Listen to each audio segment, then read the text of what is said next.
आणि शेवटी चिक्कल तुडवायला लागला तरी पण केळाची पानं आणली. आता तुम्ही म्हणणार ह्यो काय विषय. आब्याच्या बहिणीच्या साखरपुड्यात नियोजन होतं केळाची पानं वाढ, यासाठी निघालेलो केळाची पानं आणायला.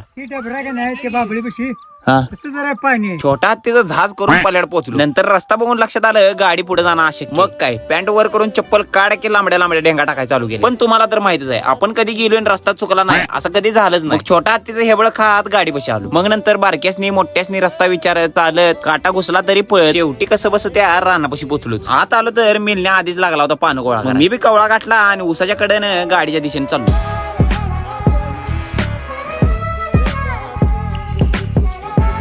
चहा पिऊन एका दणक्यात आम्ही कार्यालयाच्या दिशेने निघालो. 10चा कार्यक्रम 11 वाजलं तरी आम्ही अजून पोहोचत होतो. ढीगभरा दुखापती करून शेवटी आम्ही कार्यालयात पोहोचलो. घरी जाऊन आवरून आलो तर इथं डान्सचा कार्यक्रम चालू झाला. आब्याच्या मामाची पोरगी एक नंबर डान्स करत होती. मग नंतर मी केक कट